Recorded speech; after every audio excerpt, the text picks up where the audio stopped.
ఓం మహాగణాధిపతయే నమః. ఓం గురుభ్యో నమః. ఓం శ్రీమాత్రే నమః. అరుణాం కరుణాతరంగితాక్షీం ధృతపాశాంకుశపుష్పబాణచాపాం అనిమాదిభిరావృతాం మయూకైః అహమిత్యేవ విభావయే భవానీం. శ్రీమాత్రే నమః. ప్రేక్షకులకి ఆ లలితాంబిక అమ్మవారి యొక్క అనుగ్రహం పరిపూర్ణంగా కలగాలని స్ఫూర్తిగా కోరుకుంటూ మనం ఈరోజు ఏ ఏ నక్షత్రాల్లో ఉన్నటువంటి వారికి ఆ యొక్క దోషం ఏర్పడుతుంది. సహజంగా మనం పంచాంగంలో చూసుకున్నాం, ఫలానా నక్షత్రం అండి ఫలానా పాదంలో పుట్టారు, మరి వీళ్ళకి దోషం అంట అని అనుకుంటూ ఉంటాం. అయితే అది ఎంతవరకు ఉంటుంది ఆ దోషం? కేవలం నక్షత్రాన్ని మాత్రమే చూసుకోవాలా? వాళ్ళ గుణగణాలని నక్షత్రంలో మేళవించి చూసుకోవాలా? అదేవిధంగా దానికి ఎటువంటి పరిహారం చేసుకుంటే బాగుంటుంది అనేటువంటి విషయాలు, మరియు దీంతో పాటు నక్షత్రం తెలియదండి కానీ నాకు ఏదో ప్రాబ్లం ఉంది, ఆ ప్రాబ్లంకి తగ్గట్టుగా మీరే పరిహారం చేసుకోవాలి అనే విషయాన్ని ఇప్పుడు మనం చెప్పుకుందాం. అయితే ఈ యొక్క అంశాలు చెప్తుంది నేనైనప్పటికీ కూడా చెప్పిస్తుంది సాక్షాత్ లలిత అమ్మవారిగా భావిస్తూ ఒక్కొక్క రాశి గురించి, నక్షత్రం గురించి మనం తెలుసుకుందాం. ముందుగా మేష లగ్నము లేదా మేషరాశి, మేషరాశిలో ఉండే నక్షత్రాల గురించి చూసుకుందాం. అందులో ఏమేమి ఉంటాయి? అశ్విని 4 పాదాలు, భరణి 4 పాదాలు, కృత్తిక 1వ పాదం ఉంటుంది. ఇప్పుడు ఈ నక్షత్రాల్లో మనకు అసలు శాస్త్రంలో చెప్పినటువంటివి ఏమిటి అని చెప్పి చూసుకున్నట్లయితే ఇక్కడ మనకి 1, 2, 3, 4 పాదాల్లో అశ్వినిలో 1వ పాదం మాత్రమే శిశుగండము అన్నారు. అంటే చిన్నప్పుడు, పెద్దయ్యే కాదండి, బాగా అర్థం చేసుకోండి. శిశువు అనే పదం వాడినప్పుడు చాలామంది ఏమనుకుంటారంటే వాళ్ళ లైఫ్లో ఏ గండాలు జరుగుతున్నా అశ్వినిలో పుట్టాను కాబట్టి 1వ పాదంలో పుట్టాను కాబట్టి అనుకుంటారు. అది కాదు. గండ యోగాలు వేరుగా ఉంటాయి. అంటే మీకు అష్టమ స్థానాధిపతి జలరాశుల్లో ఉంటే జలగండము, అగ్నితత్వ రాశులు ఉంటే అగ్నిగండాలు, భూతత్వ రాశుల్లో ఉంటే యాక్సిడెంట్లు, వాయుతత్వ రాశులు ఉంటే ఏదైనా బ్రీతింగ్ రిలేటెడ్ ఇష్యూస్ వల్ల సడన్గా ఊపిరి ఆడక ఇబ్బంది పడ్డారండి అంటూ ఉంటారు చూసారా, అటువంటివి జరుగుతాయి. అయితే ఇక్కడ ఈ శిశుగండము అన్నప్పుడు చిన్నప్పుడు మాత్రమే. మరి దీనికి ఏం చేయాలి? అసలు ఇలా చూసుకుని వెంటనే శిశువు గండం అవుతుందా? దీన్ని ఎలా చూడాలి అంటే చంద్రుడు పాడవ్వాలి, లగ్నం పాడవ్వాలి. ఆ లగ్నం పాడైనటువంటి మహాదశలు, అంతర్దశలు గోచారం వస్తేనే గండం. లేకపోతే ఏమీ కంగారు పడకండి. గురుబలం ఉంది, లగ్నం బలంగా ఉంది, ఏదో చిన్నపాటి జ్వరమో ఏదో వచ్చి పోతుంది, అంతేగాని మరొకటి ఏమి కాదు. మరి కొంతమందికి చిన్నప్పుడు కామెర్లు ఇచ్చిపోతాయి, అంతవరకే ఉంటుంది, కానీ ఎక్కువగా టెన్షన్ పడకండి. సరే, దీనికి ఎలాగండి? శివాభిషేకం చేసుకోవడము, మరియు అదేవిధంగా వారు ఏదైనా ఉలవలు దానంగా ఇవ్వడం చేయొచ్చు. అయితే అశ్విని నక్షత్రం వారికి స్పీడ్ అశ్వన్లా ఉంటుంది. వాళ్ళకి ఆధ్యాత్మిక యోగం కూడా చాలా బాగుంటుంది. ఇంట్యూషన్స్ ఉంటాయంటే ముందుగా జరగబోయేది కనిపెట్టే యోగం ఉంటుంది ఇది. ఇక భరణి నక్షత్రం వారికి కనుక చూసుకుంటే 1, 2, 4వ పాదం మంచిది, కానీ 3వ పాదం మాత్రం పితృమాతృగండము అంటారు. పితృమాతృగండం. ఇక్కడ చాలామంది అమ్మో భరణిలో పుట్టాడు, తల్లికి తండ్రికి ఏదైపోతుంది అంటారంటే వెంటనే గుడ్డిగా తీసుకోకూడదు. 4వ స్థానం ఆ అబ్బాయి జాతకంలో, అమ్మాయి జాతకంలో ఆ పిల్లవాడి శిశువు ఎవరైతే ఉన్నారో 4వ స్థానము చంద్రుడు పాడైతేనే తల్లికి. ఇప్పుడు గండం అనగానే మనం ఏమనుకుంటాం ఏదో ప్రాణం పోతుంది, ఏదో అయిపోతుంది. కాదండి, కష్టం, చిన్నపాటి కష్టం వచ్చినా దాని రూపంలోకి వస్తుంది, అంతేగాని మరొకటేం కాదు. పితృదోషాలు అంటే 9వ స్థానం పాడై సూర్య భగవానుడు కూడా పాడైతే మాత్రమే తీసుకోవాలి. అదర్వైజ్ ఏమీ కాదని టెన్షన్ పడకూడదు.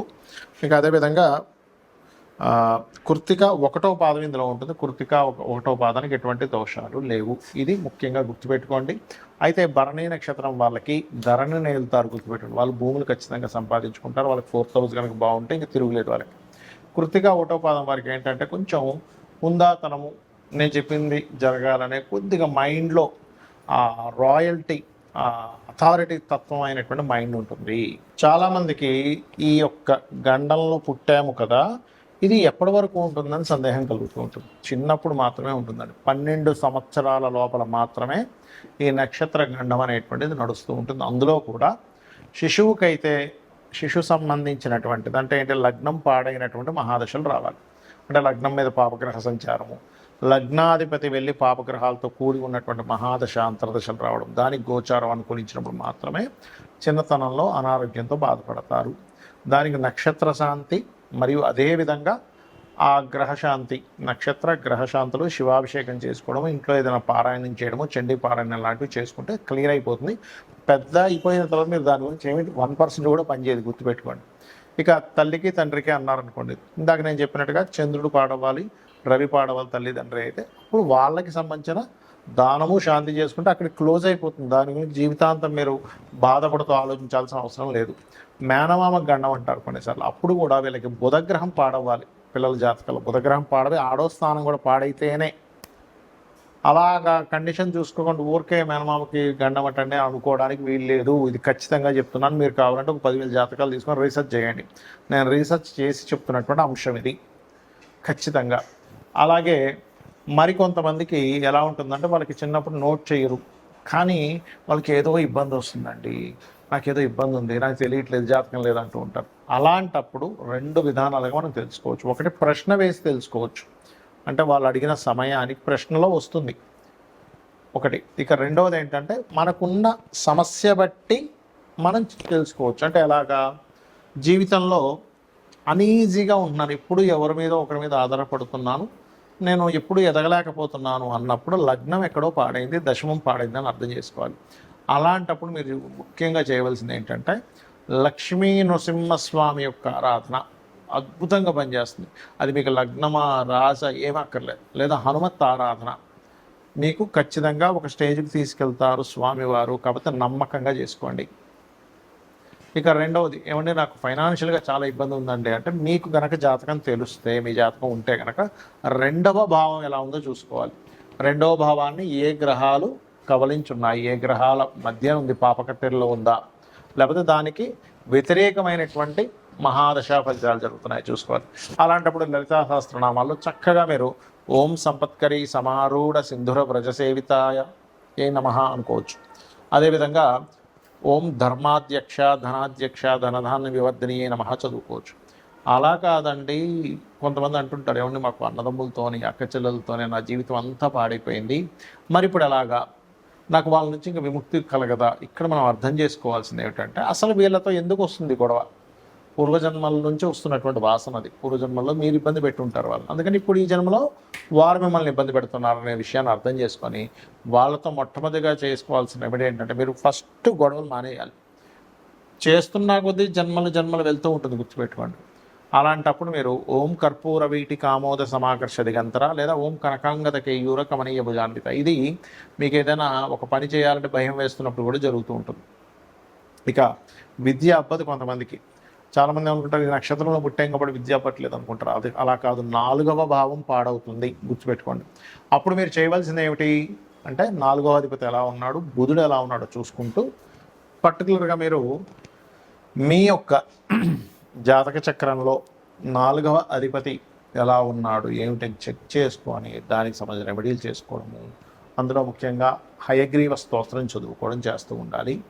అలాగే ఓం శుద్ధ విద్యాంకురాకార ద్విజపంక్తి ద్వయోజ్వలాయై నమః చేసుకోవచ్చు.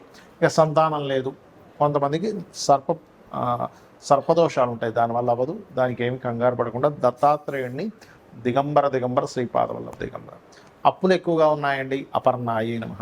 వివాహం అవ్వట్లేదండి, ఓం కామేశబద్ధ మాంగళ్య సూత్ర శోభిత కందర నమః చూసుకుంటూ 7వ స్థానం ఎలా ఉందో చూడాలి. అప్పులు ఎక్కువగా ఉన్నాయంటే 6వ భావం ఎలా ఉందో చూడాలి. గండాలు ఎక్కువగా అవుతున్నాయి, ఇప్పుడు మనం అనుకున్నాం ఏ నక్షత్రానికి ఏ గండం అని. అలాంటప్పుడు మీరు చేయవలసింది ఏమిటి అంటే గండానికి కారకుడు ఎవరు, అష్టమాధిపతి. సడన్ ఇన్సిడెంట్స్, సడన్ గ్రోత్ ఉంటుంది, సడన్ డౌన్ ఉంటుంది అంటే అష్టమాధిపతి వల్ల. బాగుంటేనేమో ఒక్కసారిగా 2-3 సంవత్సరాల్లోనే కోట్లకు పాడగెత్తారు, బాగోపోతేనేమో డౌన్ అవుతారు. ఇది ముఖ్యంగా చూసుకోవాలి. అలాగే భాగ్యం ఎప్పుడైనా గుర్తుపెట్టుకోండి, భాగ్యాధిపతి బాగున్నాడా ఇంక తిరుగులేదు, వాళ్ళ లైఫ్ భగవంతుడు దగ్గరుండి నడిపిస్తాడని అర్థం చేసుకోవాలి. పాడయ్యాడా, ఓం హరనేత్రాగ్ని సందగ్ధ కామ సంజీవన ఔషధి. కెరియర్ సరిగ్గా లేదండి, ఓం మాణిక్య మకుటాకార జానుద్వై విరాజితాయ నమః. బెల్లము దానంగా ఇవ్వడం, నువ్వులు దానంగా ఇవ్వడం, గోవులకి భక్తి శ్రద్ధలతో భావనతో గోవులకు బెల్లం తినిపించడం చేయండి. ఏమంటే సక్సెస్ రేట్ లేదు, ఆనందం రేట్ లేదనుకునేటువంటి వారు ఓం ఇంద్రగోప పరిక్షిప్త స్మరతోనాభజంగికాయై నమః చేసుకోవాలి. లేదంటే విదేశాలు వెళ్దాం అనుకుంటున్నాను అన్నప్పుడు ముందు అసలు మీకు విదేశీ యోగం ఉందో లేదో చూసుకొని, ఇన్వెస్ట్మెంట్స్ విదేశాలు తండ్రి యొక్క ఆస్తి అంతా కూడా 12వ స్థానంలో ఉంటుంది కాబట్టి విదేశీ వెళ్ళే యోగం ఉందండి కానీ ఎక్కడో ఆటంకాలు జరుగుతున్నాయి అన్నప్పుడు హనుమాన్ చాలీసా చదవండి ఉదయం సాయంత్రం. ఖచ్చితంగా మీకు ఆ స్వామివారు మీకు ఏదైతే అవయోగంగా ఉందో ఆ యొక్క అడ్డును తొలగించి మీ యొక్క సంకల్పం నెరవేరేలా చేస్తారు. శ్రీమాత్రే నమః.